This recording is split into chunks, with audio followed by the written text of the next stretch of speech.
but I gotta get my stuff straight. And for the first time, you were actually on time. Well, relatively. Yeah, because my clients finally got right. So I got like a full caseload from both jobs. So I'm managing that time wise. All right. Well, here we Ready. go. Let's get this thing started. All right, ladies and gentlemen, we're here. Every game, every era, every fan. You are listening to Squad Sportcast. Four brothers, one mic, all sports. Y'all already know what time it is. It's that time again. It was so crazy on the last episode. The committee called me immediately after we hung up, and they said, "Bro, don't even make a post. Don't ask no questions. Don't don't have no rebuttal. We already made our decision. Our decision is final. There is no appeal process whatsoever." Our fourth and unprecedented, undisputed, four-time in a row, Crash King champ is not other than Jordan on his defense of LeBron Magic Cart Flop James. Jordan, as always, you have the floor, sir. Can you blame me? I mean, look, you heard what he said, right? I mean, I'm still mad about that. Even I saw some of the comments too. The comments had more sense than what he said. I'm like, bro, it's LeBron. It's his 23rd season. What else? What else can he do? Can he has a float on the air right now? I mean, I know Larry Bird said Michael Jordan like Jesus. I mean, does LeBron have to walk on water, turn water into wine? What the hell he got to do? I'm just wondering. I mean, I might have to be Booker T and go 5 times tonight. Who knows? Hey, the way that the script set up, you don't know. We don't know what's going on. But hey, you want to be on part of that five-time crew, don't worry. We got the topics for you tonight. We're gonna change it up a bit. Normally we start our little debate sessions and stuff like that. But I want to start some chaos early. Because why? What else should we better do on a Tuesday night as this? So we have the following. It is a start, bench, and cut multi-sports edition. The fellas get to think of the best and the strongest names in sports and determine whether to start, bench, or cut them. And we got the best names out here for you. As always, here we go. We're going to start on the UFC side. Start, bench, cut. Who you got? John Jones, Khabib, or Conor McGregor? Oh, I think that's the easy. I think it's in that order. You start John Jones, you bench Khabib, you cut Conor McGregor. I don't even think that's a debate because debate is over because Conor lost to Khabib. Second thing is that John Bones Jones, as much as I'm not a fan, is the greatest fighter in MMA history. The only one that I think kind of competes with his resume is probably George St. Pierre, at least, and maybe Demetrius Johnson. Right, there's a couple of others that could have been in there, but Conor McGregor not in the category at all. Conor McGregor is lucky that he got that large payday from fighting Floyd in that fake fight that they had. Um, Otherwise, he wouldn't even probably even be considered right now. He was talking about doing a comeback for the UFC. As far as the White House fight, didn't make a contract up for that. John Jones also didn't come back for that. I think that Conor. Now, if we talked about like who has the better star power, Conor McGregor would be number one over Khabib, over John Jones. But when you say start bench cut, to me, I'm not thinking star power. I'm thinking who's the best UFC fighter. And when I think of a UFC fighter, I'm not thinking of Conor McGregor. I'm not even thinking of Conor McGregor in my top 10, even probably even my top 20, probably even in my top 30, to be honest. But I would put John Jones in that conversation. I would put Khabib in that conversation. Which Khabib would have given us a couple more years just so he could have beat John Jones as far as the greatest of all time. But Connor doesn't even belong in the conversation. You should have had a different third. Start John Jones, bench Khabib Nurmagomedov, cut Conor McGregor. I'll pass to you, Jordan. All right. Well, So we hold we on. talking about. Oh. Before you start, I want to get some context. So I don't know if you know the reason why Khabib kind of retired out. You remember why the reason he retired out? Yeah, he retired. His dad died, and Okay. then outside of his dad dying, he had made a promise to his dad that he wouldn't fight uh, anymore. He had made a promise to his mom that he wouldn't fight anymore after his dad died, after that Conor fight, which is why he left the sport at the top of the sport. He also had signed multiple $100 million deals and got all types of endorsement contracts. So his family is loaded forever for him being the champ. But he still had an impact on the sport in regards to what he's doing with Islam Makhachev, in regards to what he's doing with Umar Nurmagomedov, however he says his last name. Um, and then I think if I'm not mistaken, I think he was in Marab's Devashali's camp as well.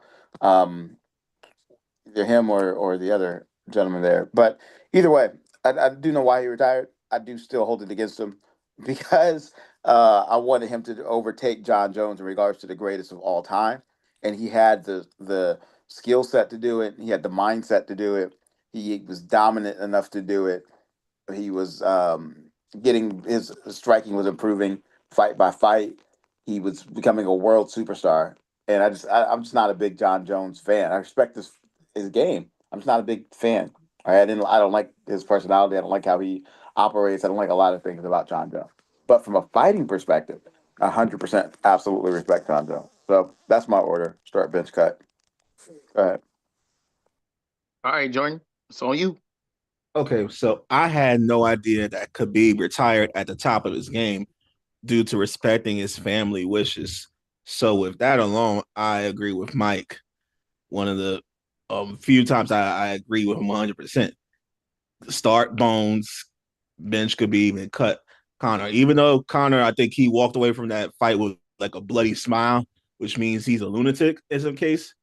Like he loves that aggression that um as I don't know what it is, but yeah, I agree 100%. Start Bones, bench Khabib, and cut Conor.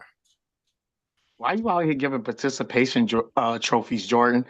I'm not Talking giving no about he participation. walking I away. agree. No, I'm talking about how you was talking about Connor. He was like, oh, he had a bloody smile and this, that, and the Like you third. know He how walked short away. that dude is. He's I shorter than don't this care. Dutch You guy giving guy, this bro. man participation trophies. You I'm know not. how it is I'm over giving on him this credit. side. I don't get We don't hang participation trophies. Banners only, B. Banners only. whatever. I agree with Mike. All right. Well then, since y'all was so in agreement, here's the next one then. Since you want to be in so much agreement, you ain't gonna agree on this one. NBA, Jordan, Kobe, and LeBron. Oh, that's easy. LeBron, MJ, Kobe. Start Bron, bench Jordan, cut Kobe. Easy. Not even a question. And now that the 81 is not a record anymore, thanks to Bam Adebayo, which it was only second behind Will Chamberlain's 100 points, it puts him even lower on the list. As I've talked about before, Kobe is not even in my top 10. And Jordan, realistically, is my number 3 behind Kareem Abdul-Jabbar. Just goes LeBron, Kareem Abdul-Jabbar, then Jordan, and then way on the bottom of the list, like number 9, is Kobe. Kobe was a ball hog. We remember him better because he passed away. We put him on this highest stage. But the reality is that when he was playing, Kobe's game was not crazy respected like that. Like, yeah, he was making all stars. Yeah, he was going all NBA. But we weren't like, oh man, look at Kobe. We were like, I mean, he's a ball hog.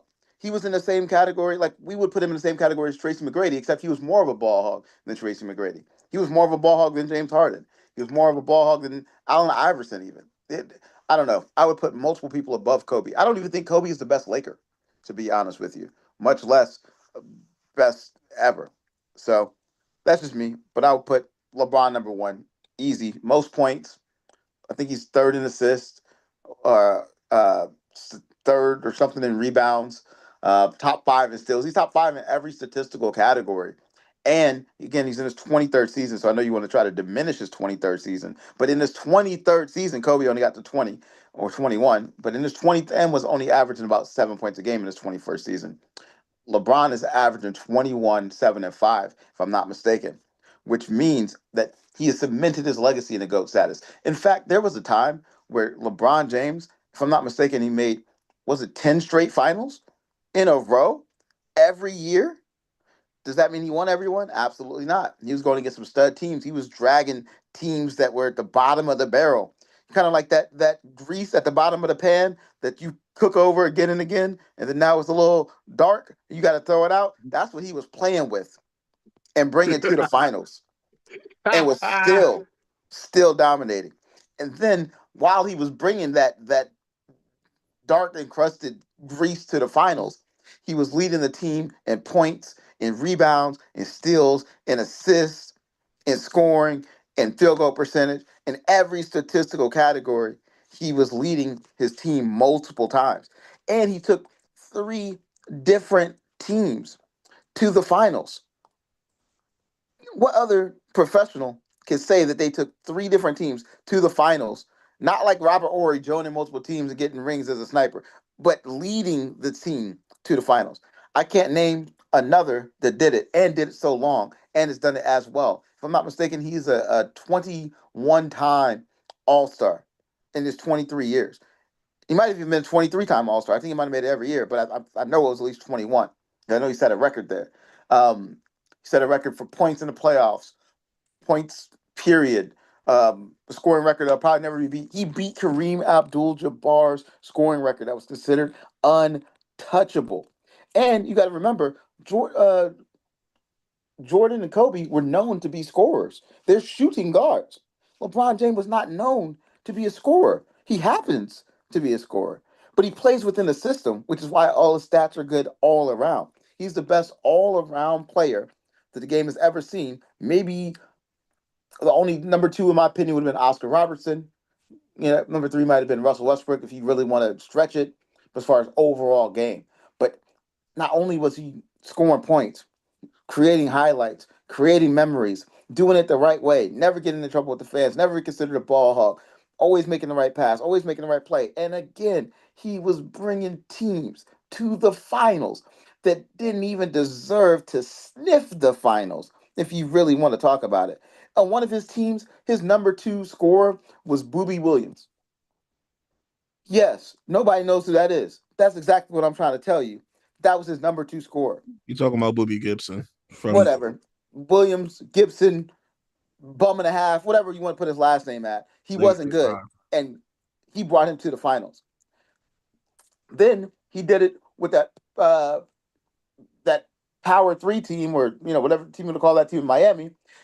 He was dominating with the Dwayne Wade and a Chris Bosh on the squad, Shane Battier, Mario Chalmers, etc. He was still putting up crazy MVP level numbers. He's a four-time MVP. He's a four-time champion. And on top of that, holds almost every statistical record possible. And they're not just longevity stats. He did it at a high level for a longer period of time. I think it's an easy argument that LeBron's number one as the GOAT. I'll say he's my GOAT. And I met Jordan when I was a kid. And Jordan was my GOAT for a long, long time. But then when I go back and look, and I'm like, looking at the statistics, man, LeBron destroyed that man in multiple capacities. And if LeBron played the same time as Jordan, LeBron would have had 7 or 8 rings. And I say that easily because the size was bigger, he was stronger, he was faster, he was more athletic, and Jordan was playing defense where they didn't even allow you to put nobody in the paint. They didn't even allow you to run a zone defense. He was literally running man to man against plumbers. And then you're like, oh, Jordan's the GOAT. No, no, no. Jordan was the GOAT of his era because everybody else was trash comparatively. His best competition was what?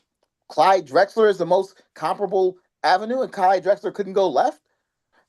It just, when I try to tell you that LeBron has adapted in every era, he's had, I think there was a thing I saw on TikTok where it said LeBron James has had 3 Hall of Fame careers in one. And when you go back and check it, he really has the MVPs, taking those teams to the finals, the run that he had going to the finals, how many times he's been in the playoffs, how many points he scored, how he's done it the right way. Um, I don't know, man. I just you can't say enough about 23 years of excellence, is what I'll tell you. So that's just me. I'm gonna go Jordan. I'm sorry. I'm gonna go LeBron. I'm gonna go Jordan, and then I'm gonna go Kobe for the reason I mentioned. I respect Kobe. Don't get me wrong. He's my top 10, 11, maybe 9, 10, 11, somewhere in that range. But he's not number one, and he's definitely not number two. And without him dropping that 81 points, people wouldn't even be considering him, honestly, in their top three.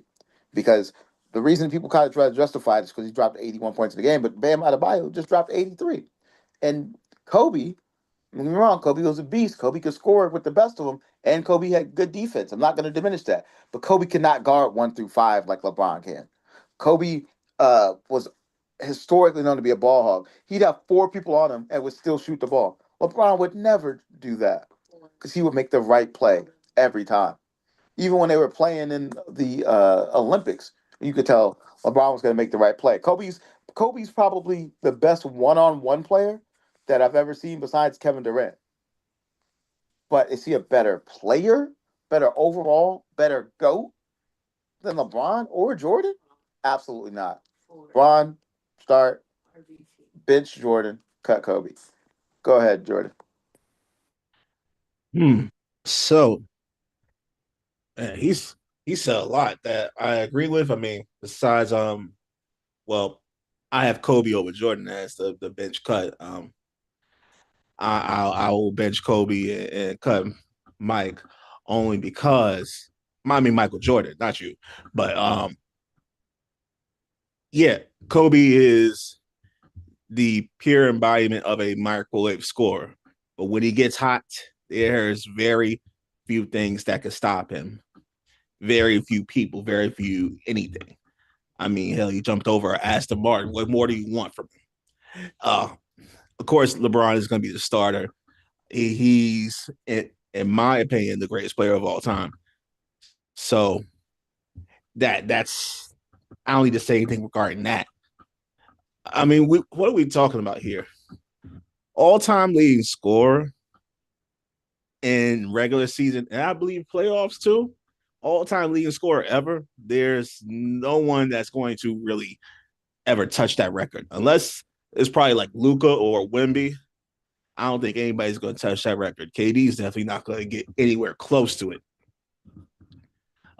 Kobe over Mike, yes, because I know they said Michael Jordan won the NBA MVP and Defensive Player of the Year in the same year, but I count on Kobe's ability to risk a possession more than MJ's. I need somebody on the bench that's willing to risk it all. MJ to me didn't have that at times where he was willing to really risk it all. I mean, things were kind of there for him, were kind of set on a plate for him, but Kobe really had to get it. He really had to get his points. He really had to get his buckets. So yeah, start Ron, bench Kobe, cut MJ. And I know they're gonna come at me in the comments. So I'm ready. All right. Listen, I keep trying to tell y'all are my bros. We done been through hell and high water. We got stories for days. And I appreciate all the fun times that Mike has saved me and the fun times that I saved Jordan. But I'm here to tell y'all right now, y'all are absolutely wrong. Let's get into this real quick. First and foremost, Mike, I need you to pick something and stay with it. Because you talked about LeBron dragging all these trash players through the muck and the miry clay. They drugged them through the Louisiana trenches, through World War II, through the Cold War, through the Revolutionary War, through all of these wars. Lakers in 5, by the way. So LeBron drugged all these players through all these wars and got all these players through the finals. Have we forgotten he's played with Dwayne Wade? He played with Chris Bosh. He played with Ray Allen, all on the same team. Every last one of them was on the same team. So let's keep that in mind. Kobe played with Smush Parker, He played with Andrew Bynum, who was always plagued by injury. The only superstar he had was Pau Gasol. And that's it. Occasionally you Are had. we forgetting Shaq? Greatest center of all time? We forgetting Shaq? We forgetting Lamar Odom, who's an all-star? After Shaq. I'm talking after Shaq. He played with Shaq. Okay. He played with Shaq. Andrew Bynum was also an all-star. Paul Gasol separately. As was Lamar Odom, right? And then he also had Derek Fisher. He also had Rick Fox, right? He also had Robert Horry, right? Let's not pretend. Did you see that LeBron James team, that Cavaliers team that he bought to the finals? No. We're not going to destroyed in the finals. You gaslighting the viewers right now. You gaslighting the viewers right now because you said, and I quote, and we can pull the tape back. You said that LeBron James was pulling all of the dirt and stuff from the grease, and he was bringing up. So Dwayne Wade is part of that grease? No, he's not. He's not part of that grease. So Ray Allen part of that grease? No. Chris Bosh, you know who was part though? of that grease? You know who was though? You went on record saying it. You know who was though? Zdrunas Ilgauskas. You know who was though? That entire team that he brought to the finals, that was the worst team in the history of ever, other than the team that Allen Iverson brought to the finals. That should be the real question. Which team was worse? Which team had the worst supporting cast? Allen Iverson in the finals or LeBron in the finals? But what I know is Kobe didn't have that in the finals. Kobe had all-stars with them in the finals. Paul Gasol was an all-star. Lamar Odom was an all-star. Granted. Barely, but granted. Andrew Bynum was also an all-star. Barely, because that was his only healthy year. Is that a title? Is that a thing? Barely all-star? I didn't know that was a thing. I thought it was called an all-star, not an all-star. Let me know if I'm wrong. All I'm saying is, you were out there saying that LeBron was carrying all these trash players, putting them on his back. Every team that he had was trash. That's not what I'm stating. What I'm stating is that the team that he brought to the finals, that was the worst team that we've ever seen in the finals besides LeBron James, that he was responsible for 70% of the scoring, points, assists, rebounds, and he did that actually on multiple teams. That Cavaliers team that he brought to the finals, that first Cavaliers team he brought to the finals, when he started this run of 10 in a row. Did Kobe go to 10 in a row? Oh, not 10 in a row. Oh, listen, okay. Listen. Let me ask a better question. When Kobe did not have Shaq, didn't he have multiple down seasons where the expectations were lower? No. LeBron lost people from his team and had to go to the finals every year. He went 10 years in a row. 10 in a row. Not like once, not like twice. This man had multiple. He had Kevin Love. He had Kyrie Irving. So you saying Kyrie Irving when he was with the Cavs? That's not what he was part of that. He was part of that. I will state that LeBron has had help. I'm not saying he hasn't. What I'm saying is that the team that I'm talking about, which you know who I'm talking about, which is why you're trying to distract from what I'm talking about, the team that he brought that was the gutter barrel team to the finals was the worst team in the history of the finals ever. And the only person they had that was good was LeBron James. That's the team I'm talking about. No, Kobe never did that. You're gaslighting everybody because you said, oh, well, LeBron was carrying all these bums. You didn't specify a year. That's not my fault. My fault is make sure that we clarify for everybody who's going to see this. Because when they go look at this stuff and they say, oh, well, look at this. He's played with AR-15. He's played with Anthony Davis. He played with Luka Doncic. He's played with we can't sit here and be like, oh, LeBron drugged his team. He had one bad team that he took to the finals, and all of a sudden we're praising him as the new Black Jesus. Like, I need us to kind of you might as well praise LeBron as the Black Jesus, because we got 23 years. First off, you're gonna stop disrespecting LeBron. I heard the shade from the last episode. You're gonna stop with this LeBron slander. First off, you have no reason to do it. And you actually know, factually speaking, that if he had been, for example, if you had 23 years of success at one position, let's imagine it was a quarterback position for the Eagles, and he had won 4 Super Bowls, you would be proclaiming to the world that this man was the GOAT. But he doesn't have basketball with 4 titles, 23 years, averaging buckets and buckets and buckets and buckets every season, with rebounds, with assists, with steals, with playing defense, with not even getting the credit that he deserves on the defensive end. And then you're going to tell me, oh, because he plays basketball, though, oh, he ain't the GOAT. But if he played football, or if he played hockey, or if he played baseball, oh, with those statistics, he'd be the GOAT. What I'm trying to tell you is you got to put some respect on this man's name. We need a meme here with a dude talking about put respect on my name. That's what you need to start doing to LeBron. Because Nah, it I'm is trying to do ridiculous. this. Any take that you have that doesn't put LeBron number one is a ridiculous take and should be Look at immediately this. Look invalidated. at no. We not allowed to do this because at the end of the day, one of the people I work with, they explain it just like this. If you go on a date with a girl, or you as girl go on a date with a guy, and y'all make it to the house 10 times, and you only smash 4, versus you going every time, you going to the house 6 times and smashing every time, or you going 5 times and smashing 4. Like, I'm sorry. So let me put that in perspective. So what that means is that if you went 6 times and smashed 6 times, that girl was easy. Just like Jordan's championships were. That's what I'm trying to tell you.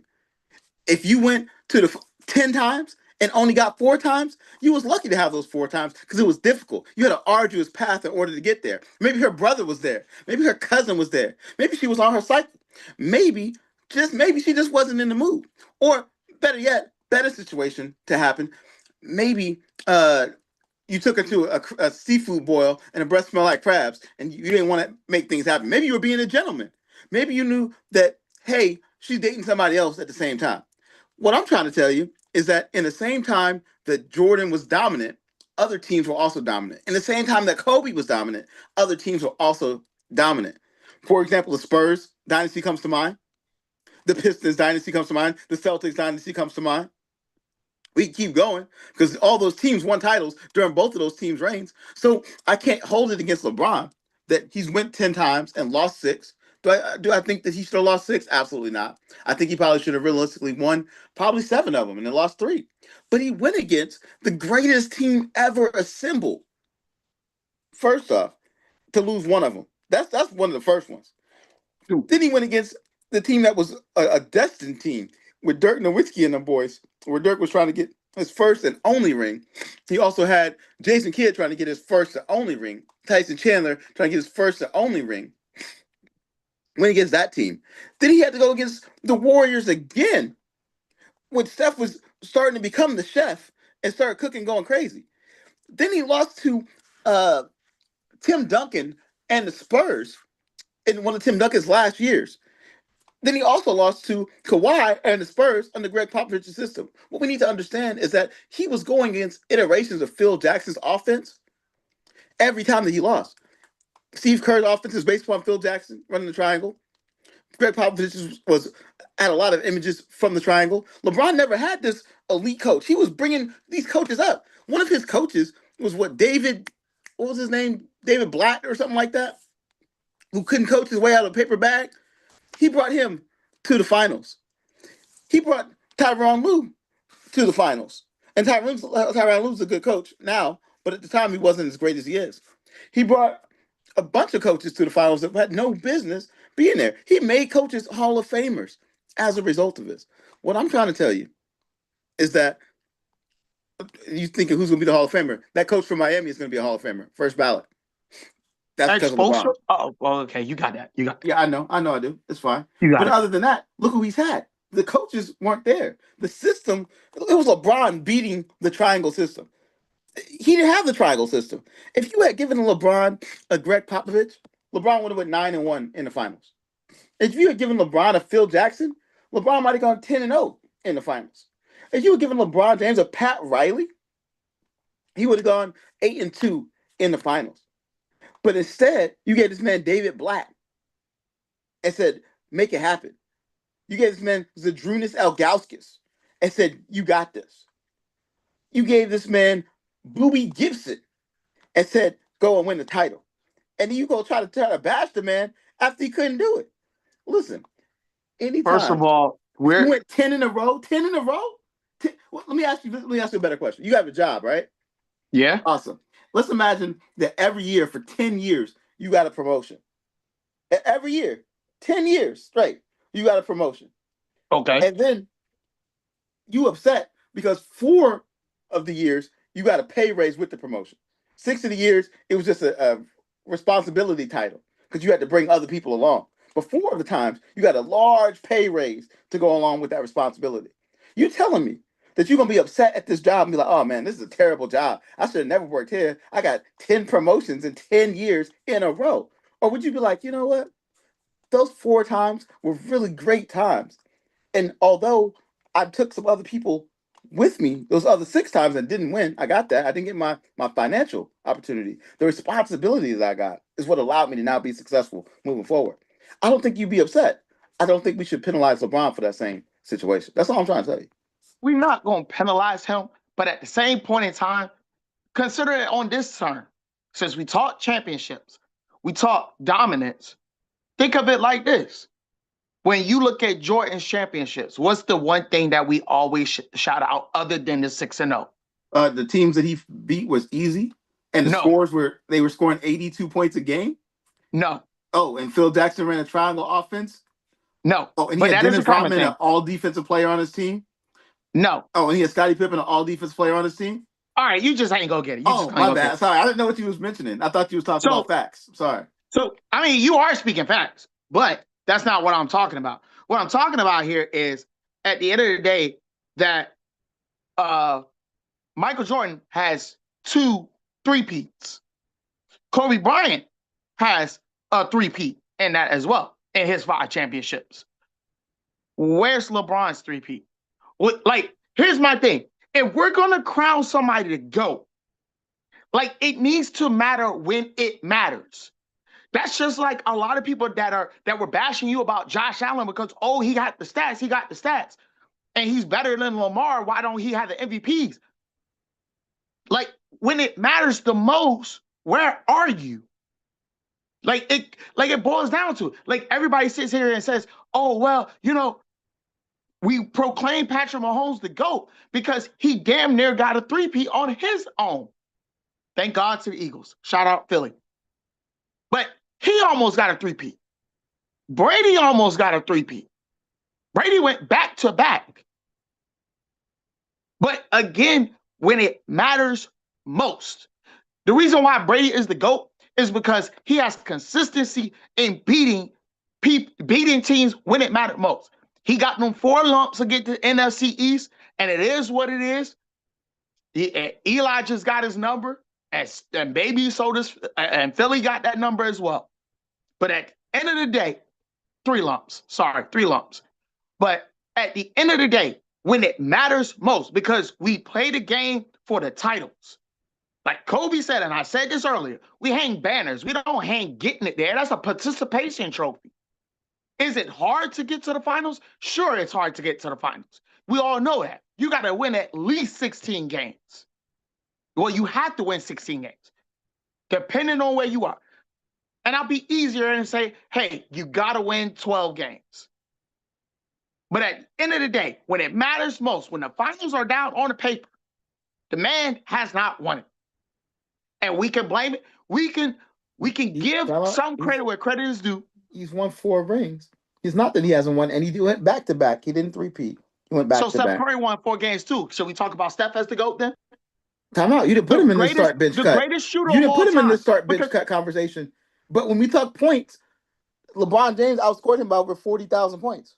Because Steph Curry's been injured a lot of times. Oh, fun. Just like Kobe was injured a lot of times.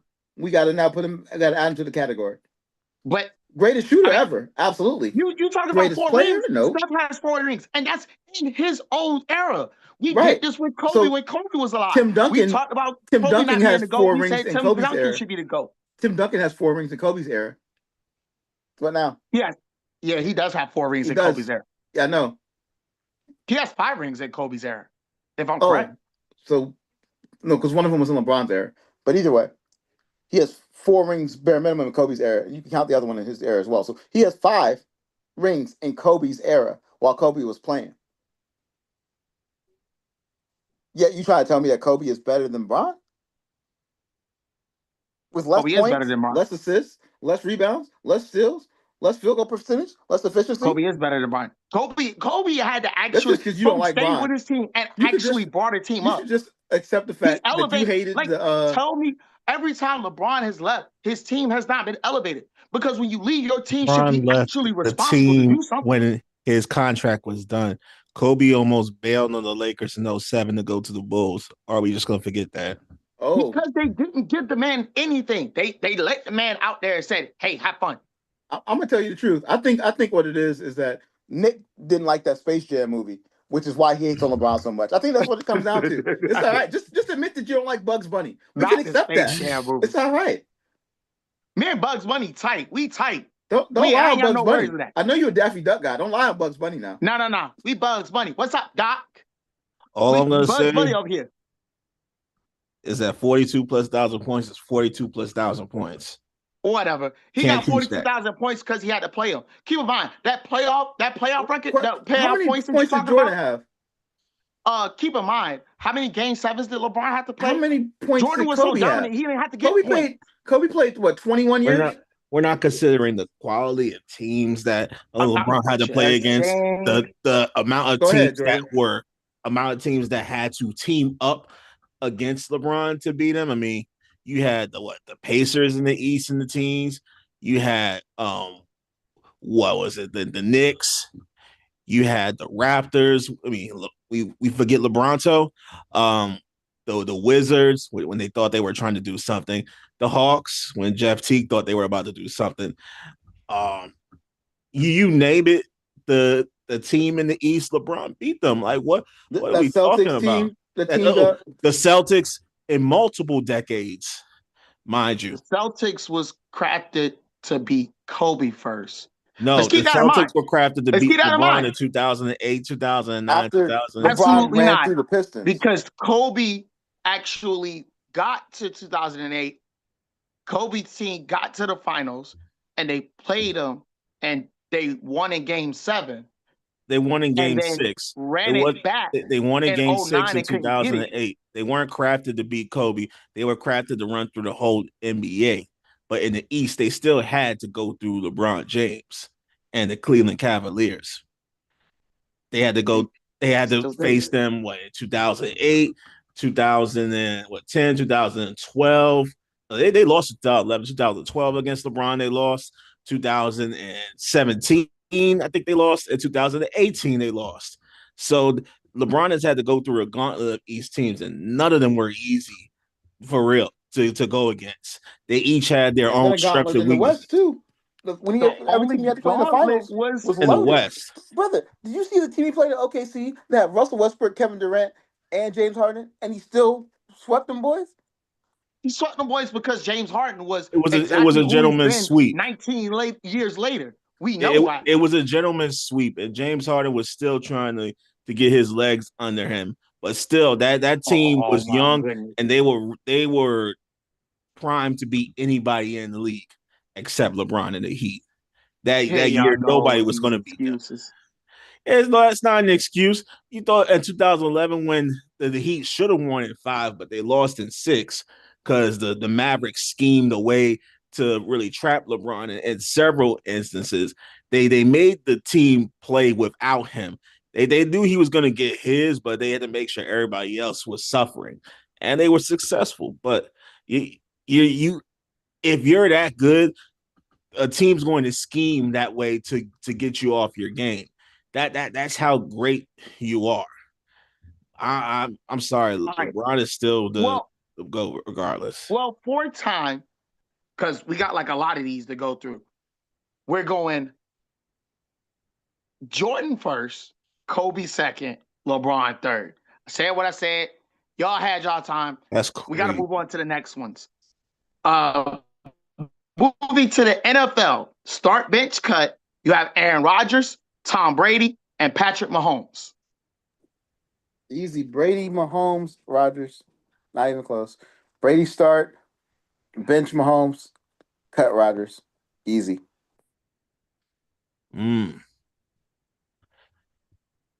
All in their prime? All in prime. Okay.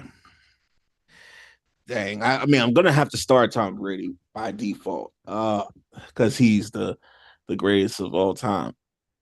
And there's no way I'm disputing that ever. Unless Patrick Mahomes wins 5 or 6 Super Bowls, that's when I'll revisit that. But until then, I'm never visiting that conversation again.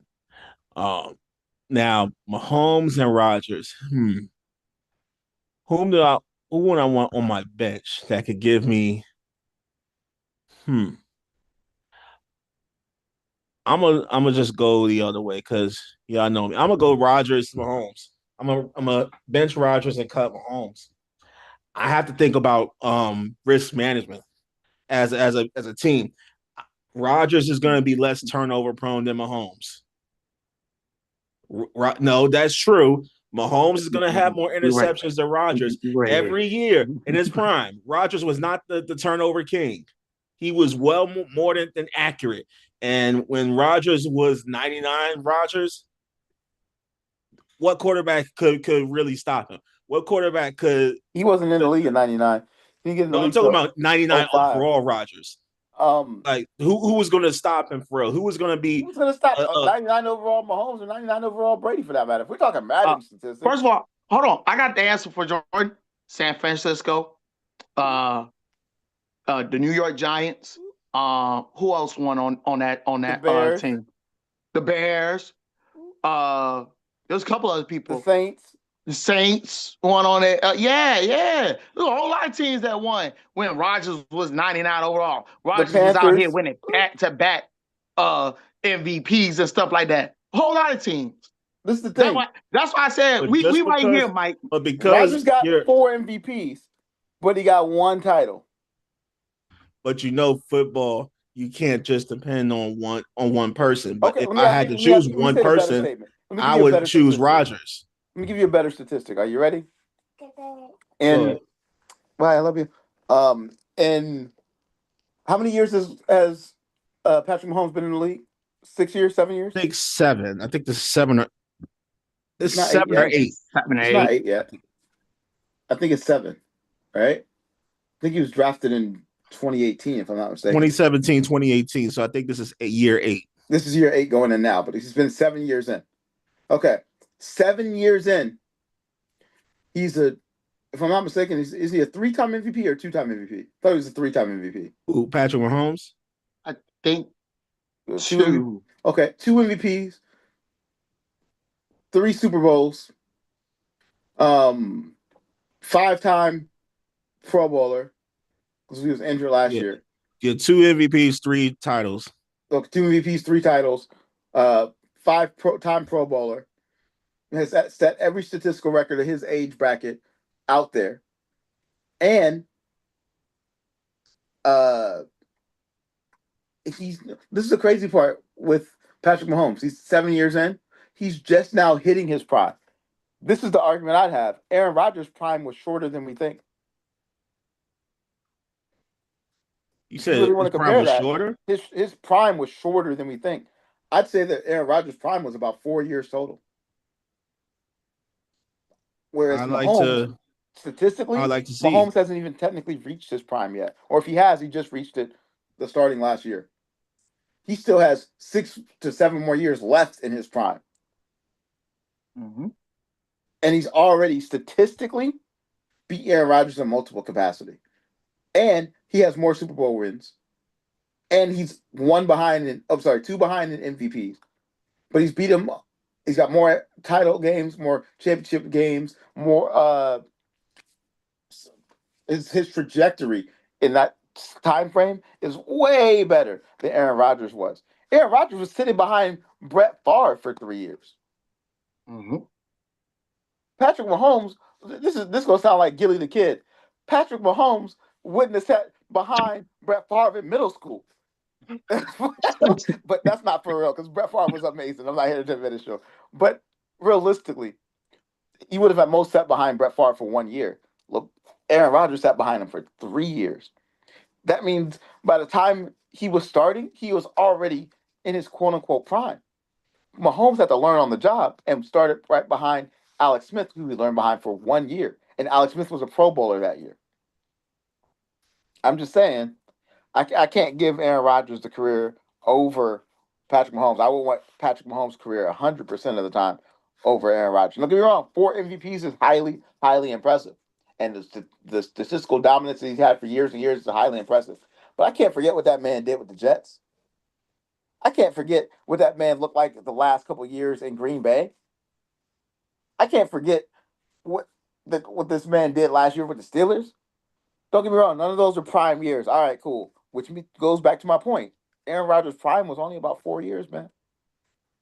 And other people were winning during his prime and winning big. Drew Brees comes to mind.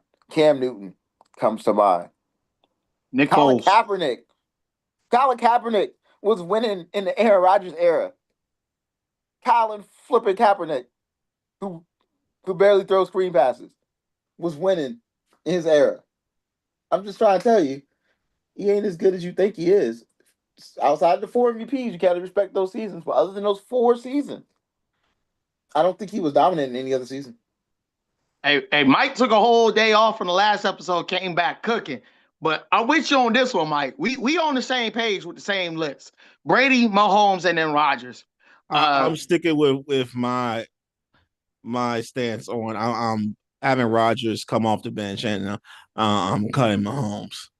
That's cool. But like I said, we got a couple more to go through. So let's get through the rest of these. NFL running back edition. Derrick Henry, Emmitt Smith, and Sanders. Barry Sanders, Emmitt Smith, Derrick Henry. Easy. Barry Sanders is greatest running back of all time to me, because of the talent, speed, and how terrible his team was around him. Number 2 running back to me all time is Walter Payton. Number 3 is Emmitt Smith. Number 4 is Eric Dickerson. Number 5 is Adrian Peterson. Derrick Henry ain't even in my top 5. Derrick Henry might be number 10, and that's respectfully, but nah, I think that's an easy one for me. Barry Sanders, Emmitt Smith, Derrick Henry. Barry Sanders, keep, cut, Emmitt Smith. I'm sorry, Barry Sanders, keep, start, bench, Emmitt Smith, and cut Derrick Henry. All Hey, right. we right there, same and same. The only difference with that running back list is I got Bo Jackson like alternating between 2 and 3 Walter Payton because No. Bo Jackson's career was not long enough to put him that high. Bo Jackson's talent was there 100%. But you can't put Bo Jackson in the all-time top 5 list when this man retired after year 3. Like, get out of the here. man was That's ridiculous. unstoppable. Yeah, Tecmo Bowl, but not in the NFL when he got injured in year 3 and his career was over. Hey, No. look, If you talk about greatest athlete, absolutely he's in that conversation. If you talk about greatest running back, absolutely not. 0%. Not even a Hall of Famer. Absolutely not. all right, we're still on the same list. Barry Sanders start, Emmitt Smith bench, Derrick Henry cut. That's why I wanted to let me go first because Jordan, I already know you about to come with the bull shiggity. So come on with it, Jordan. Okay. Come on with it. So if that's the case, if you know what I'm going to bring, tell me who I'm starting. You're starting Derrick Henry. Emmitt Smith, probably. You're starting Derrick Henry. Why am I starting Emmitt Smith? You starting Emmitt Smith because he got the rings with the Cowboys because he was unstoppable and drugged them to those Super Bowls. And because he led the NFL in rushing yards. That too. I mean, no, I'm not starting Emmitt Smith. I'm actually cutting Emmitt Smith. I'm starting Barry Sanders because based off of the tape that I saw with him, probably best running back ever. And the way his speed was, the way he was able to be so elusive against any type of coverage, any type of backer, tackle, whatever. There were very few things that could stop him besides like a column of sorts. Derrick Henry, I mean, yes, Emmitt Smith was good. Yes, rushing yards. Yes, rings. Bleh, Cowboys. Nobody cares about them. Even though he is blue, I have to go against the blue for this specific case only. Derrick Henry is Derrick Henry. 6'3", 250 at the best, freight train. At full speed, I dare anybody to get in front of him and tackle him. I dare you. I dare you to put your best linebacker. Ray Lewis can tackle him. Brian Urlacher can tackle him. Brian Dawkins can tackle him. I can keep going. Cooper DeJean tackled him. in Oh. open space. Oh. In open space. Open Yeah, and Cooper space. DeJean is small comparatively. Did he Don't tap? get don't get me Did he wrong. grab? Derrick Henry is dominant, but I think let me I know it's rephrase gonna this. sound crazy to ask this question, but did he grab his legs to tackle him, or It don't matter. He It tackled don't him. matter. That's all I know. You put Barry Sanders and Emmitt Smith in that same predicament. Go watch the film. It ain't that long ago. Go watch the film. You true. put Barry Sanders and Emmitt Smith in that same situation. Cooper DeJean is on the floor, and they Easy. still running towards the end zone. Now, what I will say is I think that the comparison should have been probably Barry Sanders, Emmitt Smith, maybe Marshall Faulk. And then you should have done Derrick Henry, LaDainian Tomlinson, Adrian Peterson. That would have been a more reasonable reference point, only because of the types of backs that they are and the eras that they were in. It's strongly difficult to compare these eras from Barry, Emmett, and then now Derrick Henry. and Barry and Emmett are kind of in that same type of running back, if you will, which makes it difficult for me to decide between it. That's why Derrick Henry was always going to be either start or cut, but it was just between which other backs you had. There was no way he wasn't going to be on the field. No way. I can't help it. But we gonna move on. We got 4 more to go. Good Lord, 4 more to go. NFL wide receiver edition. Y'all know who I'm going with. Jerry Rice, Randy Moss, Terrell Owens. Keep Randy Moss, cut Terrell Owens, bench Jerry Rice. And I think let me state this though. I do think Jerry Rice is the greatest player, the second greatest player of all time behind Tom Brady. And I think he's the greatest receiver of all time. But I think Randy Moss was more talented than Jerry Rice. And Randy Moss made me love football. So it's slightly biased, and I'm not usually biased. But I'm a big Randy Moss guy. It's not even biased. The title is start, bench, cut. It's who we're starting. And if we're talking about start, bench, cut, I'm sorry. It's Randy Moss. And it's a slight conversation only because we're talking about Jerry Rice, the greatest receiver in all of NFL. Now, again, like I said, some slight bias, just like Mike said, because again, I've seen Randy Moss play. I've seen those years where he had to face one-on-one against Revis Island, and he still head tapped that man and got a touchdown one-handed and did that thing to that man. Like, come on, we not gonna put now. Keep in mind, it's a disrespectful bench to Jerry Rice. Very respectful bench to Jerry Rice. The utmost respect to Jerry Rice. But I'm starting Randy Moss. I'm benching Jerry Rice. Immediately cutting Terrell Owens. I have a quick question, though. This is separate from what you're asking me, but I think it's an important question. Who is the more talented receiver? I'm gonna give you three. I'm gonna give you 3 names, not these 3 that you gave me, but who's the more talented receiver of these 3? Wait, what about my answers? Wait, we're gonna get to your answer. We know it's gonna be controversial. We got it. But no, I was gonna say Randy Moss, Jerry Rice, and then T.O., but continue. Okay, perfect. So then we'll go to the now we got your answer. Controversial question. Most talented receiver between Randy Moss, Julio Jones, Calvin Johnson. I think that's that's a thinker for me. I didn't have an answer, so I figured I'd ask y'all. Randy Moss is still there for me. It's still Randy Moss. I'm sorry. 1-on-1 jump ball. Who are you gonna call? Calvin Johnson. Randy Moss. No, I'm Randy calling Moss. Calvin Johnson. I'm calling jump ball situation. Jump ball? I'm calling Calvin Johnson. On the outside, I'm calling Randy Moss. I'm calling Randy Moss. On the inside, I'm going straight cash. I'm calling Julio. I don't know which one to go. Straight cash on me. I'm going Randy Moss. You said it and triple coverage jump ball. You said jump ball situation? I'm sorry. Yes. Give me Calvin Johnson. Calvin Johnson. My question wasn't jump ball. My question was who's the most talented of those 3? Most talented? It's Randy Moss. Randy Moss, Calvin Johnson, or Julio Jones? Still Randy Moss. I'm Calvin Johnson, one-on-one Randy and Moss. Julio Jones. Like, are you serious? No, Julio has a hell of a conversation for talent. I think, and specifically because Larry Fitzgerald said that Julio Jones was the most talented receiver he ever saw. Here's why I say, well, Moss first, because I think his way of discerning defenses was a lot better than people give him credit for. The way that he was able to get in his position and understand certain things, because that's what made him very successful in New England. Because he went to New England and was like, "Yo, Brady, they're doing X, Y, and Z," and Brady was able to make those adjustments and make those throws to him. So I have Randy first. I think Calvin Johnson was just better. He was just a freakish athlete. Like, you weren't stopping the man from getting the ball.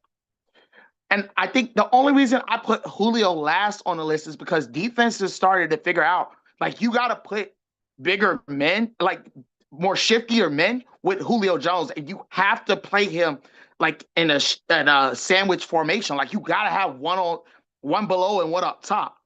With the other two receivers, it don't matter. They're getting the ball. Like, it doesn't matter how you do it. You're going to stop them once, and that's it. I would argue as a prospect and even as a talent in the NFL, I would argue that Calvin Johnson is the most talented. I think let me I would say it like this if I was answering my own random question. I would say that Randy Moss is the most complete receiver. I would say Calvin Johnson is the most physically imposing and honestly the most talented receiver I've ever seen. And then I would say Julio Jones was just he was one of the most dominant receivers we've seen. But the fact that that's the conversation tells you just how good they were. And Jerry Rice was better than all of them, statistically speaking, and impact wise. So I can't. I like part of me wants to say Randy Moss easy start bench cut, but I think I have to take it back. I think I got to go Jerry Rice start, Randy Moss bench, and T.O. cut. I think I've talked myself into it because when I looked at the best ones that I mentioned there, most dominant, the ones that were, who's the most talented, Jerry Rice was better than all of them. So I can't, in good conscience, bench Jerry Rice. So I have to change my answer. Start Jerry Rice, bench Randy Moss, cut T.O. But here's my thing. I think about it like this. Randy Moss, essentially, he had two primes. Randy Moss had two primes. I get Jerry Rice had a much longer prime. Not debating that whatsoever. But if we say Randy Moss, if we're thinking Randy Moss, and your second question, Randy Moss had two primes. He had one with Minnesota, and he had one with New England. And he was only with New England for 1 year. He couldn't have had a prime in 1 year. Well, he set the record in regards to touchdowns receptions that year, I think with 21. But I don't think a prime can be limited to 1 year. I thought he played multiple years. I thought it was one. It might have been at most it was two, but I know it was one. I thought it was just one. It was most two. At most it was two, but I think it was one. Well then, okay, then let's consider it. He had one prime and one extra breakout year. So, and the thing that I kind of take away from Calvin Johnson is he had Matt Stafford throwing the ball, and Matt Stafford would sling that thing. So it wasn't like Calvin Johnson wasn't getting. It's not like a Tyreek Tua conversation. Randy Moss had Dante Culpepper, who was also slinging that thing, and then he also had Tom Brady, who was also slinging that thing. So I can't. Tom Brady was a different. Like Tom Brady's a different quarterback. That's true. I'm saying as far as like when we like complete team wise, because it wasn't that Detroit couldn't get him the ball. It was more so Detroit defense only got him the ball. Absolute garbage. It was absolute. It was like an 0-17 defense with a 17-0 offense. That's why they kept getting like 6-10 and 8-8. That's the only reason why. Yeah, it was that defense was terrible. But to be honest, their offensive line was also terrible. Their number 2 wide receiver was terrible. Their running back situation wasn't great. That team was tapped. They had 2 good players, and Matt Stafford threw Calvin Johnson the ball as many times as he can. Here's another question, which we didn't ask this either, and this probably, again, kind of gets on a spiral, but I do think it's an important question. Which was more impressive? I'll give you, and here's one that I have here. Which was more impressive? LT's 21 touchdown or 23 touchdown rushing season, Randy Moss's 21 touchdown receiving season or Calvin Johnson's receiving record for yards.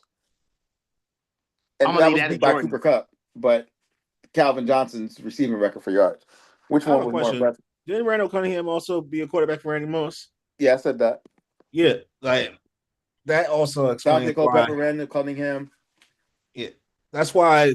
Like when it said 1-on-1, Randy Moss, I can't. Calvin Johnson, triple coverage, catch the ball. Quadruple coverage, catch the ball. Prevent defense, catch the ball. But that's what I'm saying. Like when it comes to either one of those two, you don't have a defense to stop those two. If you're just talking, they have to defend that. You don't have a defense. You can't call a defense to stop them. You can stop them for a play. You may stop them for a quarter. You will not stop them all game. The only thing that stops them is the ability of the quarterback that is throwing them the ball. That is it. So, when we look now, bringing it to your third question you asked. I have all the questions today. I know. It's like you took a day off and now you're the moderator for some reason. Listen, I got to do But I'll it. let you be great though. But when we look at it, I think, it's tough. That's the tough one. Because I gotta consider impact as well. And you said LT's Calvin Johnson season.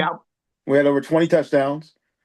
Calvin Johnson's season where he broke the receiving yards record, or Randy Moss's 21 touchdown season with the Patriots.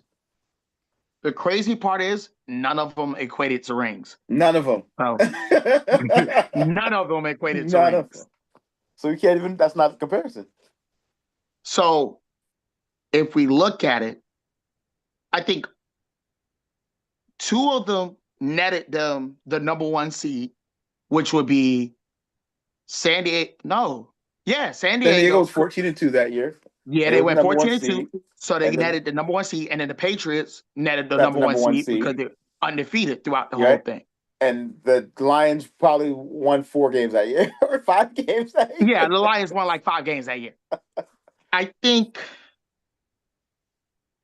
And for the record, this is a fantasy football question. I think the best one is going to have to be Calvin Johnson's overall yardage, because I think the other two will probably get broken because those teams were very one-sided. Like San Diego, you knew the ball was going to LT. Your job was just to stop them. Just like with New England, you knew the ball was going to Randy Moss. Well, your job was to stop him. They had Gronk too.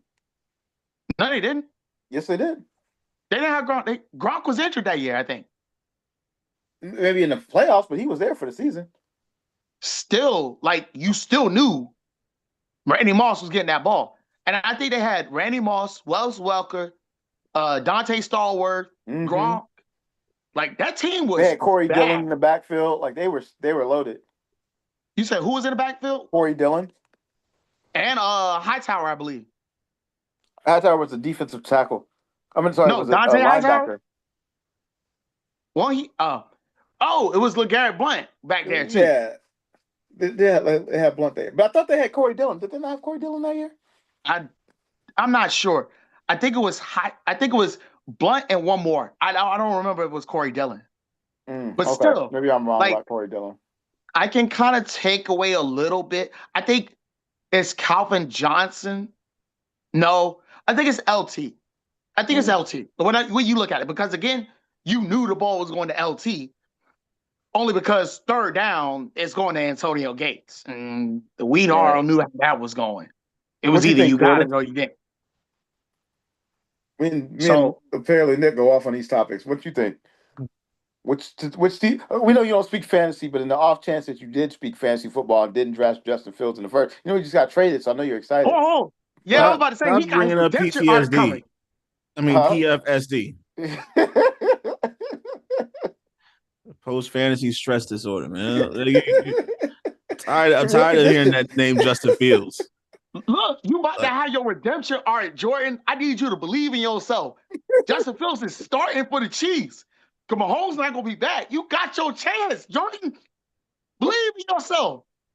Ain't no damn redemption arc. It's you about to be a villain arc for Justin Fields, man.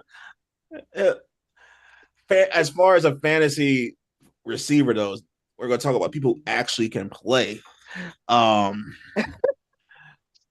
Not named Justin Fields. Go Justin Grass. Did you get him in the first round? Justin Grass, like a Justin Plateau, not Fields. Like I don't. You said Randy Moss, Jerry Rice, or Calvin Johnson. I mean, it was Julio Jones. Okay. No. The statistical question was LT season. Randy Moss's 21 touchdown season. I think LT had 24 touchdowns, and then it was Calvin Johnson's yardage record. Oh no, LT fantasy wise, no LT all day. That fantasy season was nuts. Like he'll get the yardage, but the touchdowns alone give you the points. There's no forget the leagues that may have all the bonus points after plus such and such yardage. Well, this is a PPR league. If it's a PPR league, points per reception, that Calvin Johnson season would have dominated. I wish I would have had him that year. Yeah, but no Justin Fields. Justin Concrete. Anybody else but Justin Fields. I'm sorry. Oh God, Justin. I heard you were starting him this year in fantasy. He is. I'll be damned if I start Justin Fields anywhere. Listen, he's starting for the Chiefs. You got this, Jordan. It's an easy 4 wins. You go 4-0. Come on, bro. I'd rather have a starter from a car than start Justin Fields anywhere, bro. Get out of here with that mess. That's your boy, man. That ain't my boy. Like, did you draft him in the first round? That's not your boy. Hey, that's not my boy. Oh, that's your boy, bro. I don't remember. Nope. I don't remember. Oh my goodness. When I saw that, I turned the TV off. I'm like, of all teams to go to. Oh man, he said he's competing for the starting job. In Madden, probably. I mean, hell, you think you're gonna start on what team? Job. He said he's the new GOAT. I can't do this, bro. This nigga barely got 1 yard against Denver, bro. What are you talking about? Starting for what? Oh, so you telling me that Justin Fields is not your GOAT? He played against the Broncos and barely got he got negative passing yards. Disrespect on that, man. He had to play against the arguably #1 defense at that time. You're not about to put don't disrespect on that man for that. There's no way I, as a non-NFL player, should have more passing yards than him ever in a game. I had more. And I didn't even play. I had more. He had negative 2. And I had 0. And I still had more yards than him. I have more better fantasy points than him. Didn't you? Huh? You started him in fantasy that week, didn't you? I don't know. I'm not sure if I did or not. I didn't even no this year. I didn't even have him this year. Yeah, get out of here, man. Get out of here. Oh, I was about to say, get the title ready, bro. You have a shot at this thing right here. Oh my goodness. We gotta add Jordan to this league so I can really be crying laughing. We got to. I promise you. I'm gonna set up all types of ridiculous trade-offs just cause. Bruh, I promise you, I had a league just crying just off 2 words. For money? Oh man. For money? I'm gonna start messaging Jordan. Jordan, I'll send you a bag of chips for Justin Fields. He's like, I'll take it. I'll take it right now. Hell no, bro. Leave me alone. I am not trying to hear anything Justin Fields based. Well, let's move on because we got these three names to go. 3 days to go. I promise you. It gets a little tougher. All right, NCAA. You got Reggie Bush, Joe Burrow, or Tim Tebow. Oh, so these are eyes. Now, your question is, what about them? Oh, shoot. Start, bench, or cut. Those are entirely different positions. I know. I messed it up. So forget that. Scratch that. We'll go WNBA last. You got Diana Taurasi, Candace Parker, or Lisa Leslie. Keep Diana Taurasi, bench Lisa Leslie, cut Candace Parker. I'm shocked you didn't start Lisa Leslie because I Lisa actually Leslie's had it in fantastic, reverse. but Diana Taurasi is arguably the GOAT, and it's very close to non-arguable. She's I the have to only give it one. to Diana Taurasi for her longevity. She She's reminds me the of LeBron only in that one that's capacity. made it to 10K. Points. Yes, like I Right. don't see any other reason that she's not starting or she's not the greatest of all time. And she played 20 years. Yeah. Yeah, like I'm not picking anybody else over DT. The only one that's going to probably have a conversation for the GOAT is going to be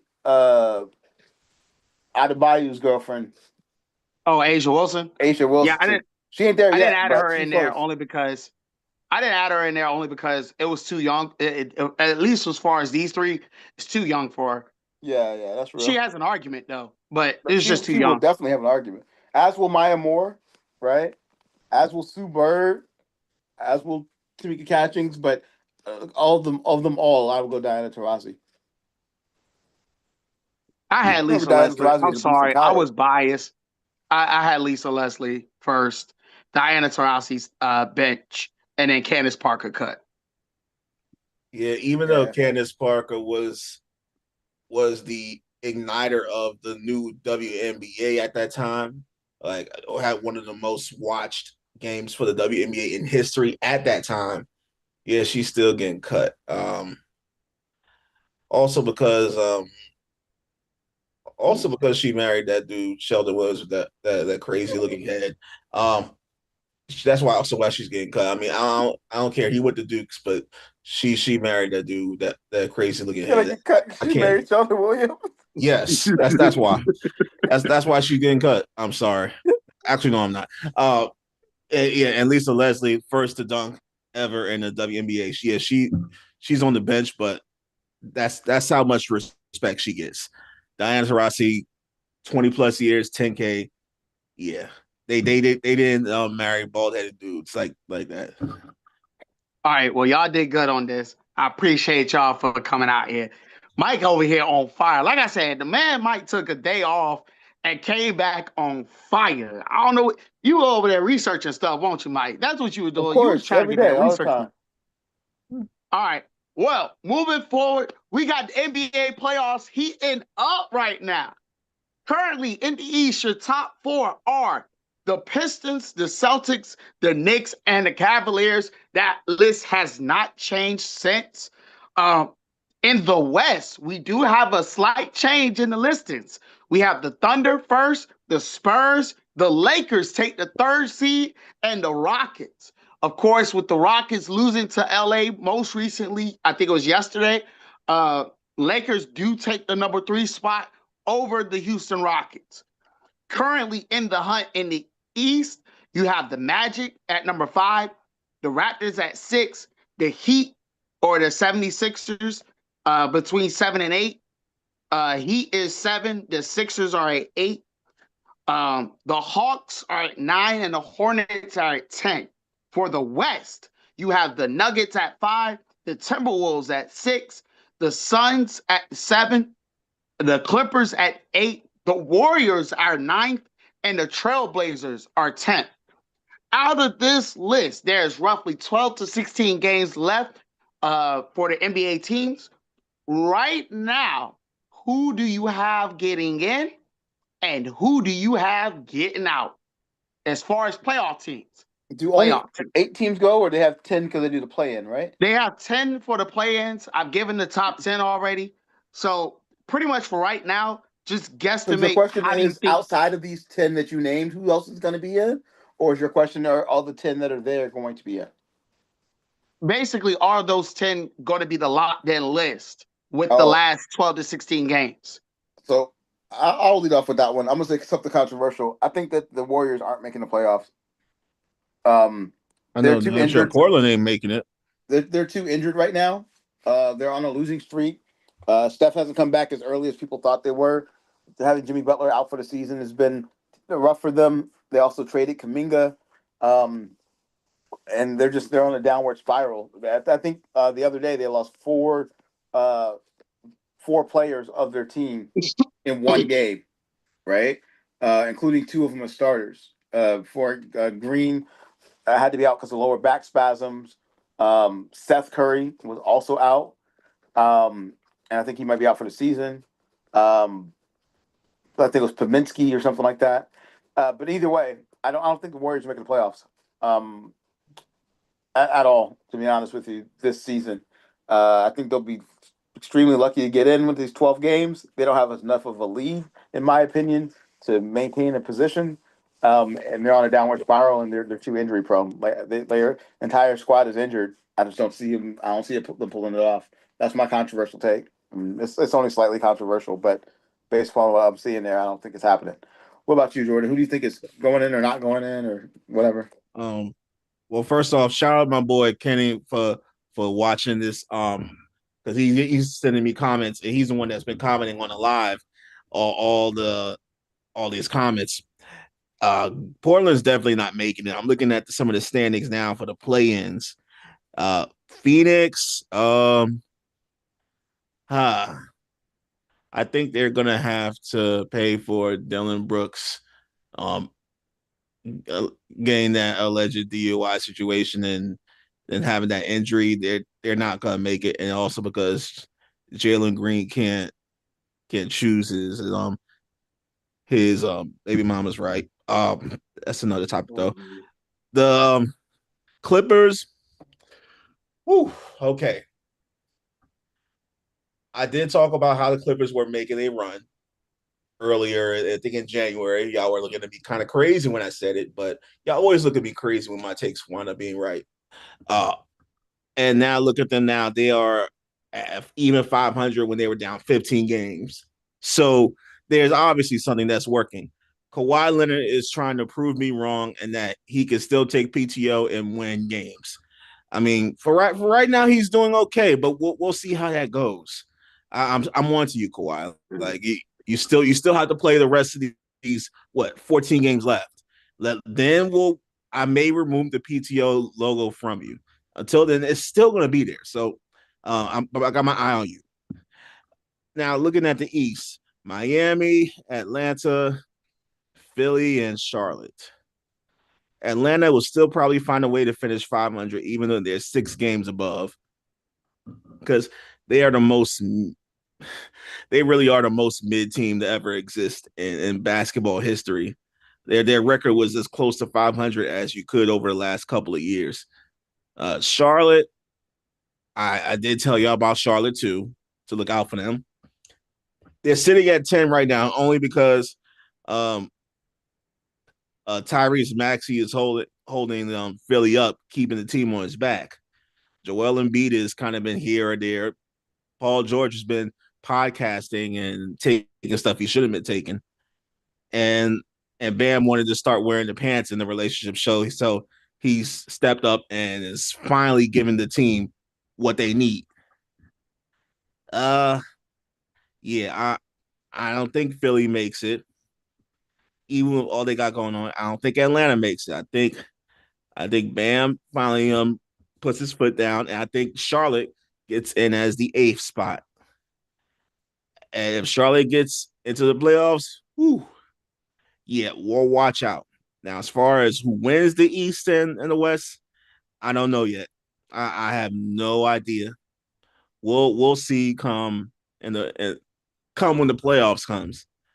So somebody said Kawhi software update good for another 2 or 3 months. It's pending. Like we gotta make sure you got good Wi-Fi. Thankfully, what's that center name? It's not Intuit, is it?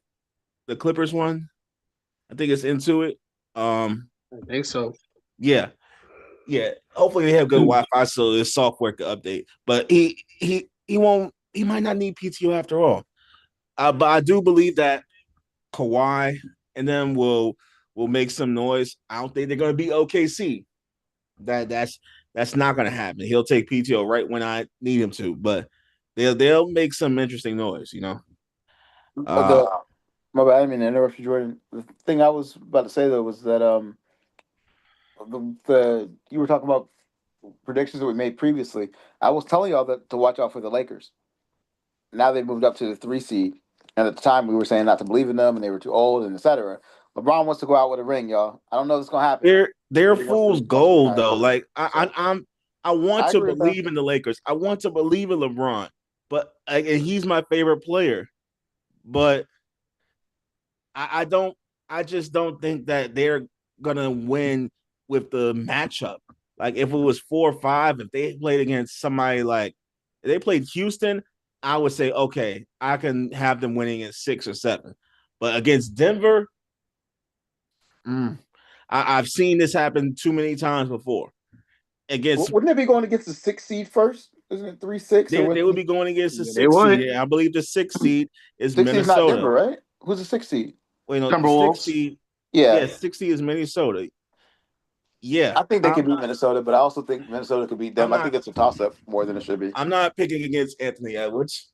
I would. You crazy to pick against Anthony Edwards in a series like that. I'm not doing that. I don't think they again. have enough around him to beat the Lakers this season.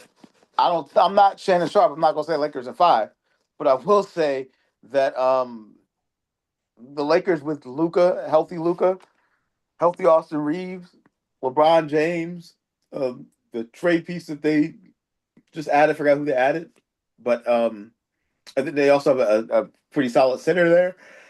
I don't see the Timberwolves with McDaniels, with Edwards, with Gobert beating them boys. To be honest, And keep in mind, Ant has a bit of an injury going on right now, and he's I think out for 1 to 2 weeks. So if Ant has an injury, Minnesota, Grape Soda, Star Wars Yoda, Lakers in 5. If he's not in the series, that Lakers will win in 5. But if he's in that series, I'm not doing that. I need to be able to be proved to be a believer in the Lakers. I want to, but I just can't because I've seen this happen. Like they've been together like before, and we've seen this before where they get to the playoffs and then all of a sudden they don't know how to play. Our fourth brother in Squad Sportcast. I was with Marv at the bar last year watching the Lakers play Minnesota in the playoffs, and Minnesota mopped the floor with them at the crib. Like Luka won't there. Huh? Luka won't there. Luka was there. Luka was there last year. He just got there to the system. Come on now. He just got to the system. Okay. We're not gonna do this. I know he just got there. But still, I can't go against Ant-Man in series like these. But I would love to be proved wrong for the Lakers for Bron's sake. Prove me wrong on that. So we'll see. Well, like I said, I honestly think the ceiling for the Lakers, since we're talking about them, I honestly think, like I said, the ceiling is the Western Conference Finals. I don't see them going past because I think they could take one of the top 2 teams down. I think if they get matched up with if the Spurs get matched up with them, I think they have a shot maybe, but it just depends on how they scheme it. Like I said, I think they have a shot at it. They might be able to take the Spurs out. They might shock the world and beat OKC. We don't know. I don't think the Lakers can do both. Because the way this thing will work, this plays out, because Lakers win, they beat them. We know the Thunder will sweep whoever's number 8. We know the Spurs are going to beat whoever. You said they're being OKC? OKC is sweeping whoever is number 8. Oh, okay. I thought you said the Lakers are being OKC. I'm like, oh. No, I said they have they could. I don't believe it, but they could beat one of the 2 top teams. Like either OKC or the Spurs. I think they got enough. They might shock the world and beat them. It's going to take 7 games. Let's be very fair about this. If they do it, they doing it in 7. Ain't no Lakers in 5. Ain't no Lakers in 6. It's Lakers in 7. That's it. But I don't think they could go from beating OKC to beating the Spurs on the next round. Absolutely not. It would be literally the best performance LeBron James had. And I would have to kind of recant my statement about LeBron being overrated. I ain't ready to do that yet because you know your boy overrated. I ain't ready for all that yet. I ain't ready for it. And I'm a Lakers fan. I'm here to tell you right now, I ain't here to tell y'all that I was wrong and I'm sorry. I'm not doing that. I'm not going to be the first one to do it. I did it for Sam Darnold. I'm not doing it for LeBron. You should do it for LeBron immediately. But no. I'll tell you what. If LeBron came on and was like, hey, man, what I do, I might say I'm sorry. But since he ain't, I ain't going to do it. What I'll tell you is that if the Lakers can secure the 3 seed, they'll be in a much better position to make the Western Conference Finals. If they go to the 4th seed, they're going to lose in the semifinals.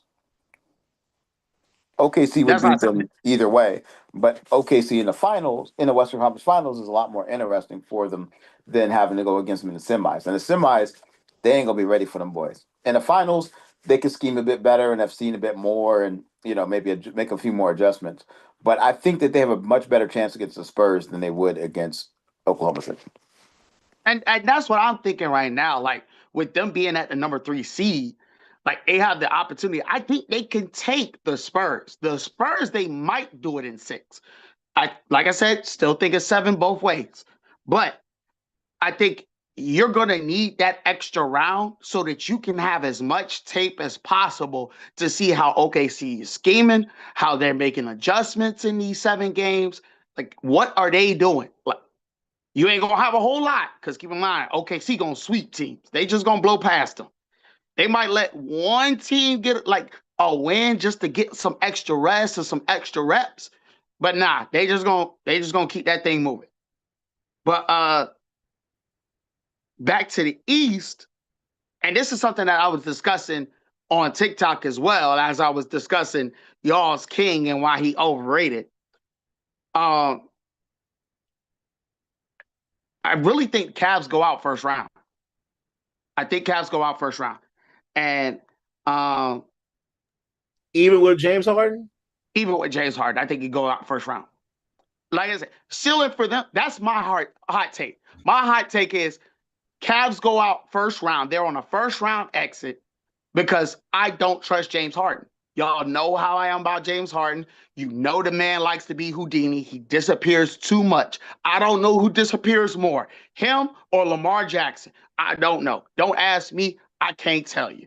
They both Houdinis. I just don't know which one's greater. But Lamar Jackson, good Lord. We gonna move on to our final topic. I got some rapid fire questions for you guys. 9 questions. All you gotta do is answer them. Eventually. I think Mike used his defend that. So Jordan, you got the only one left. So here's the rapid fire questions we have. March Madness is coming up. And y'all already know March Madness comes with a whole lot of upsets and a whole lot of bragging rights. So with that being said, who is the biggest upset that you think is coming up this week? Good question. I'm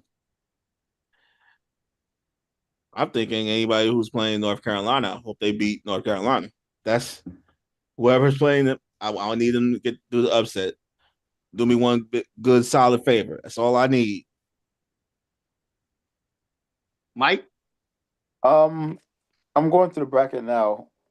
Oh, and that's VCU. So that's a home team. So yeah, the home team definitely do something for us. My upset pick, I've got Villanova making it to the Elite 8. I think they beat Utah State. I think they upset Arizona. And then I think they make it to the Elite 8. And then my other one there was, sorry, I made this bracket earlier, but I can't remember which one I put up there. I got Alabama losing before the Elite 8, especially they just lost their top player to the drug charge. I don't think they're going to lose to Hofstra, but I think they lose in the second round. All right. Well, I think as far as upsets,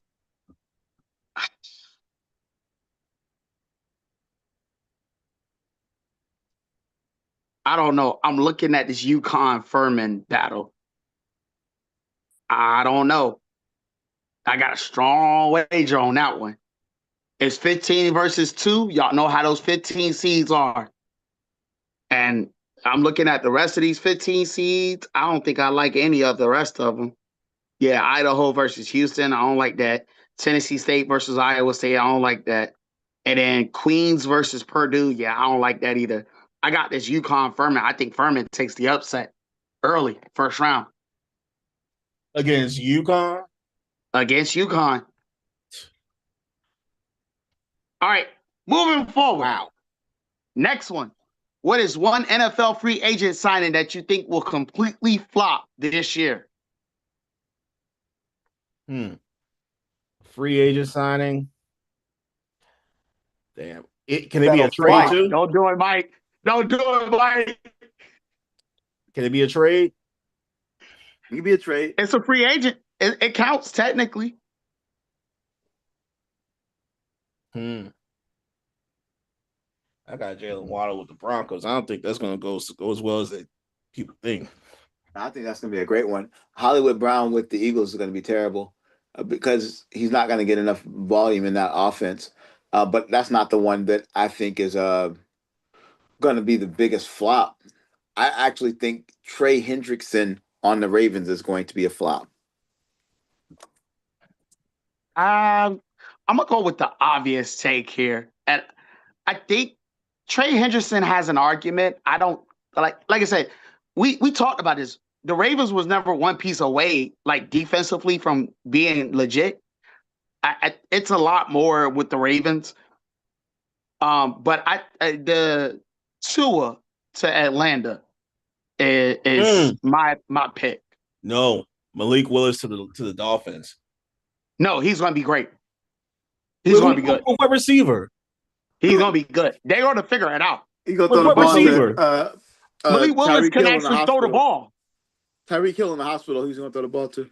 Unless they pick up a telephone and have it on the field, that's the only receiver you're going to have. Listen, I don't see any other receiver that's a telephone on the field. Yes. Listen here, Crash King. I know you don't understand who we throw it to, but at the end of the day, I still think Malik Willis and the Dolphins is a much better pick than Tua being at Atlanta. But that because was my main question. Some way. Okay. So who do you think? Question. Matter of fact, no, because you like making bets. You like making bets. You like being a bet man. 25, no, 50, 100 on the man that the Dolphins have a better record than Atlanta. Because I'm tired. Wait. Time out. This season? I'll take that bet. I'll take that bet immediately, right now. 100 on the man. 100. Wait. We do 100 push-ups. I want to do a funnier bet. I think that you should have to cut your beard if the Falcons have a better record than the Dolphins. Ooh. I'll even make the same bet. I'll cut my beard if the Dolphins have a better record than the Falcons this season. I'll cut my beard. You trying to get me in trouble? My wife, I can't make that bet, bro. Y'all got that. You gotta cut your beard. Bro, Which one? Got that. I can't do that. Don't punk out. It's just a beard. I'm trying to get married. I can't go with no beard. You gotta live with my wife. I do. I can't make that bet, player. Well, cut just a mustache. One of the two. Just a mustache. I can do the mustache. Okay, perfect. That's the bet then. We go back then. Yeah, y'all do that. If the Falcons have a better record than the Dolphins, then I'll cut my mustache. I'm sorry, you cut your mustache. If the Dolphins have a better record than the Falcons, I'll cut my mustache.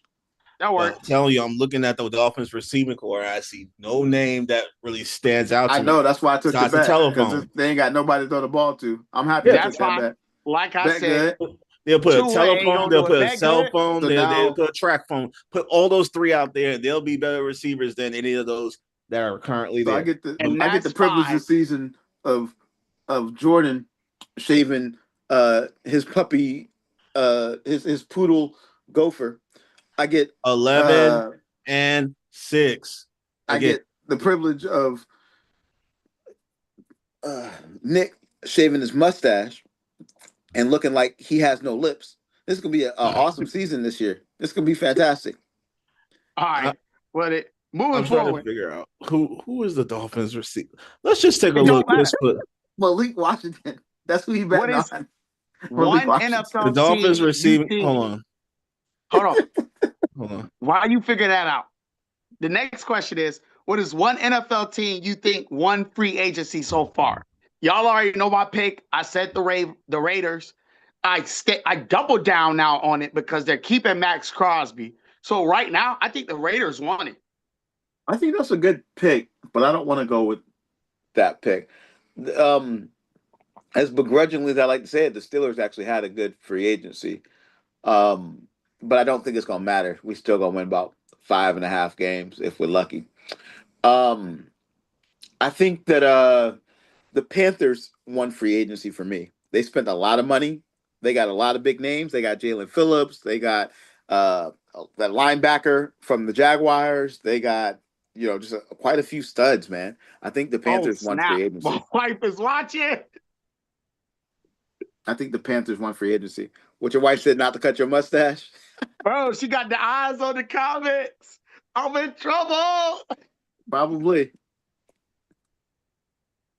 Hey, I But yeah, mean, I'm gonna go with Panther. the free agency pick that might not make that much noise if the Ravens did have Max Crosby No, and that's not what he said. He said which team won free agency. oh well, somebody would say the Ravens on paper. I would love to say the Eagles, but I can't lie to myself and say that. Um, hmm.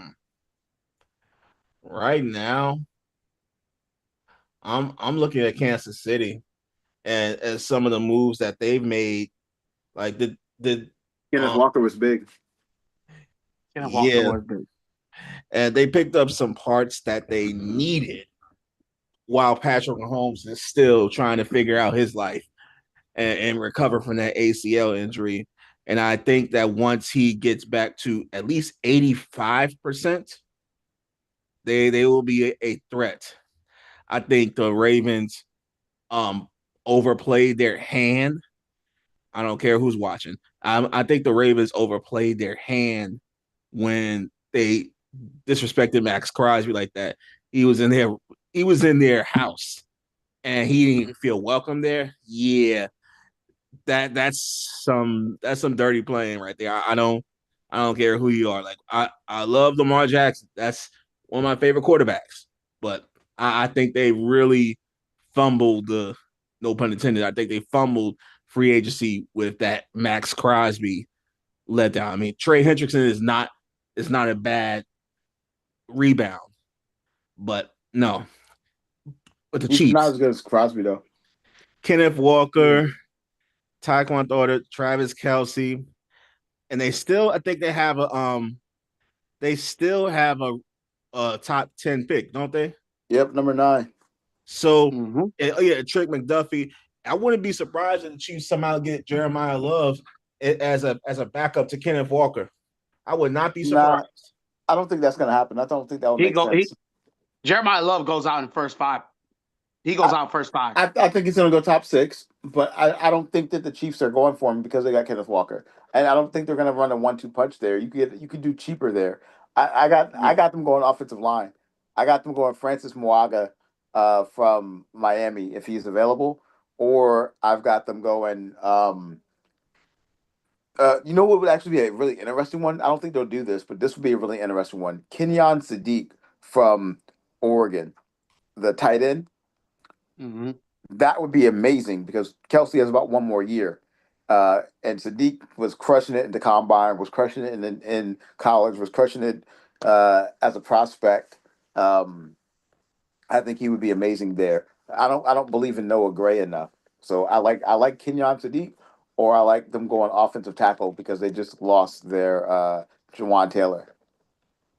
Oh yeah. All right. So I'm gonna skip along for time's sakes. I got 3 questions for y'all. So number 1, who is one athlete you will never trash talk? Like in person, or or No. Doesn't In matter general, the because sport. You already know we about that. You Doesn't matter the we gonna sport. trash talk you in general. Doesn't matter the sport. Mike Tyson. He trifling. I will never, ever. I don't care how old he gets. I'm not taking that risk. Besides, the dude walked out in a what's that thing that they have before the boxing match where they like weigh themselves or whatever? They stand in front of each other. The weigh-in? Yeah, the weigh-in. Dude came out there, had his cheeks out in front of everybody, bro. You don't trash talk somebody that is able to do that and still be able to live the next day. Nah, I don't care. He's biting people's ears off and going to people with double cheeks out like, bro, nah, I can't. I value my life too much to have somebody knock me out with that. No, I'm sorry. I will not take that risk. I'm gonna say Lawrence Taylor. One, because he's the greatest defensive player that's ever played. Two, because he's suffering from PTSD and probably done lost his mind a few times. He's also been on drugs and done wild, crazy things in general. And four, honestly, he's, as I stated in the beginning, he's the best defensive player that's ever played the game. I don't think his records or stats or anything can be beat. So I'd say Lawrence Taylor. I think the athlete I'll never trash talk. Going back to our previous conversation, Randy Moss. I'm sorry, I'm never trash talking that man. Like I said, one of the greatest wide receivers ever, second only to Jerry Rice. The man put the phrase out there, "You got mossed." Like, he didn't even put it out there. People just started saying "you got mossed," and that's how it became a hit. Like, that's how dominant he was as far as a wide receiver. Like, we don't say you got riced. We say you got mossed. That's it. That's all there is. Now, next question. Better playoff atmosphere, NFL, NBA, or college basketball? College basketball. Unless college football. Yeah, college football is great. But college basketball, where they're right on you, right there on the floor. You go to a Duke game, you know? Yeah. When the crowd's cheering you on, when you're beating North Carolina and the crowd's going wild, that's definitely that's it. Something that's all you gotta do.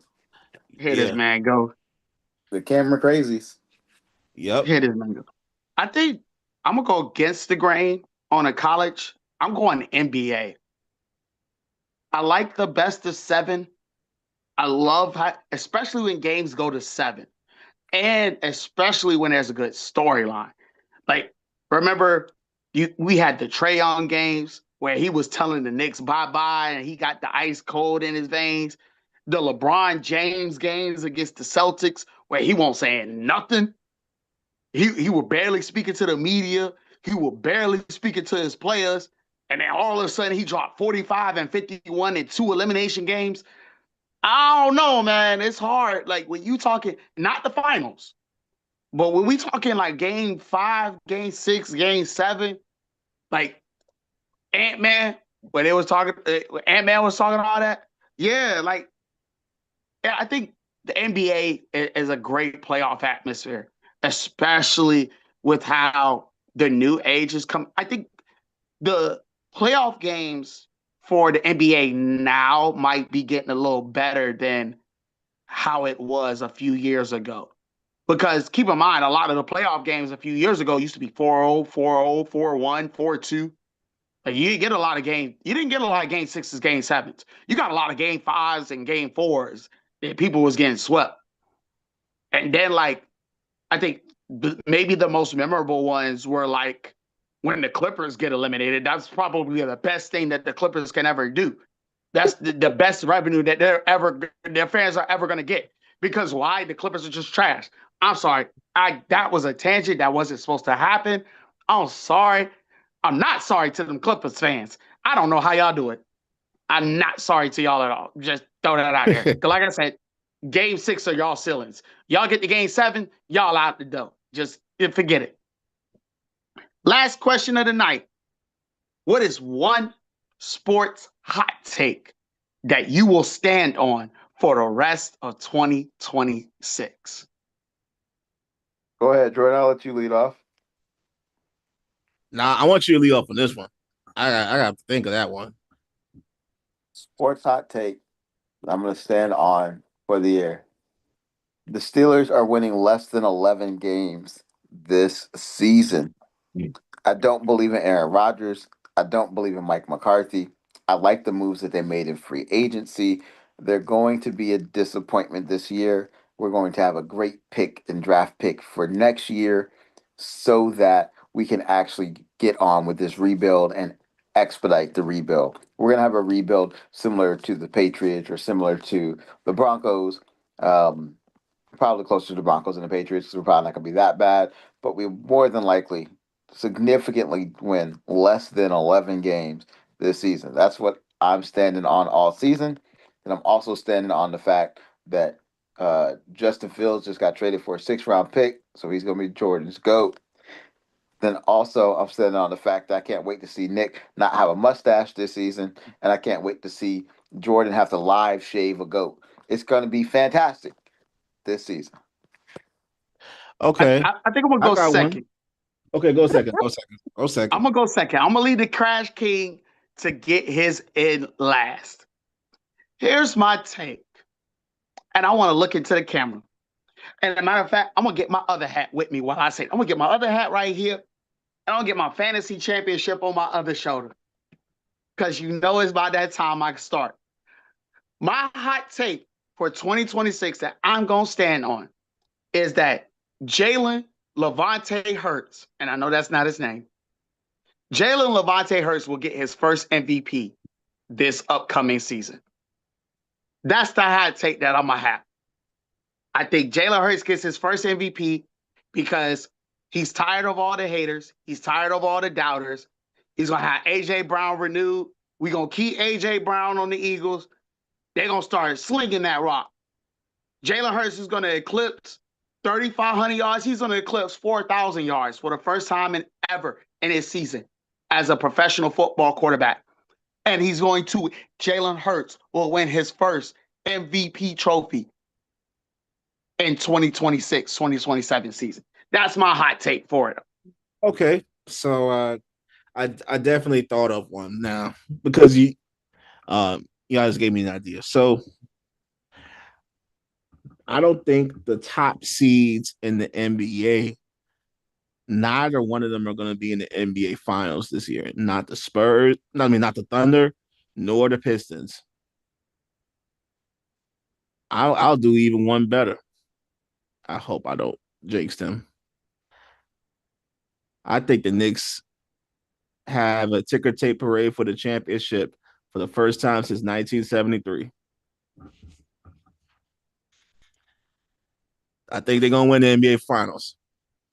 I don't know if you know, hot take just happened on the ticker. Jalen Brunson just blew his Achilles just because of Jordan's take. Bro, if that actually happened, I would lose.